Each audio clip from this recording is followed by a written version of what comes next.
बड़ी खबर आपके सामने न्यूज 24 पर। विनेश फोगाट और पहलवान बजरंग पूनिया दोनों कांग्रेस ज्वाइन कर चुके हैं और कांग्रेस ज्वाइन करने के बाद विनेश फोगाट ने कहा, जब हम सड़क पर घसीटे जा रहे थे तब कांग्रेस हमारे साथ खड़ी थी, बीजेपी को छोड़कर सभी ने हमारा साथ दिया था। परमात्मा ने देश सेवा का मौका दिया है और आज से नई पारी की शुरुआत कर रही हूं।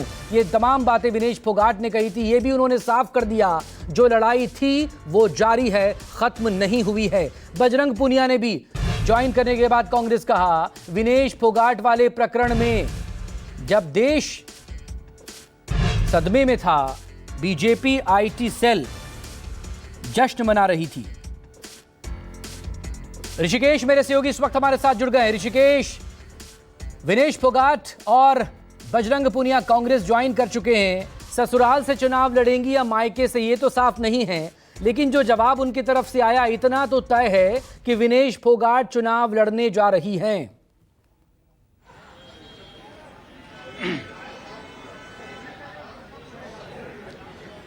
बिल्कुल आप ठीक कह रहे हैं। विनेश फोगाट विधानसभा का चुनाव लड़ेंगी और उन दो सीटों में से कौन सा होगा जो बार बार कहा जा रहा है कि जुलाना जिनकी और दादरी जो चरखी दादरी जिले के जो उनका होम डिस्ट्रिक्ट है, इन दोनों में से कौन होगा। लेकिन जिस तरीके से उन्होंने बीजेपी पर हमलावर रुख किया और कहा कि जब वो सड़कों पर थी, जब वो खेल के हक के लिए वो लगातार अपने हक की मांग उठा रही थी, तो बीजेपी को छोड़कर देश की तमाम राजनीतिक पार्टियां जो एनडीए में नहीं है, जो एनडीए के खिलाफ थी, वो सभी लोग उनके साथ थे, न केवल नैतिक तौर पर बल्कि वो जितना हो सकता था राजनीतिक तौर पर उनकी लड़ाइयाँ संसद से लेकर सड़क पर लड़ी गई और ये कांग्रेस पार्टी ने किया है। राहुल गांधी की ये सिंबॉलिक जीत आप कह सकते हैं। राहुल गांधी ने 2 दिन पहले उनसे मुलाकात की थी, उसके बाद उनके पार्टी में आने का रास्ता तय हुआ था और अब ये तय है बिल्कुल कि विनेश फोगाट विधानसभा का चुनाव लड़ेंगी।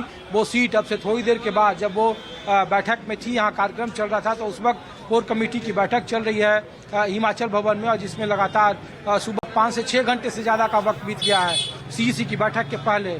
और अब से थोड़ी देर के बाद जहां पर मैं मौजूद हूं, 24 अकबर रोड कांग्रेस का मुख्यालय, वहीं पर यह बैठक दोबारा होगी और उम्मीद की जा रही है ऋषिकेश बने रहिए हमारे साथ, लगातार आपसे बात करते रहेंगे। बड़ी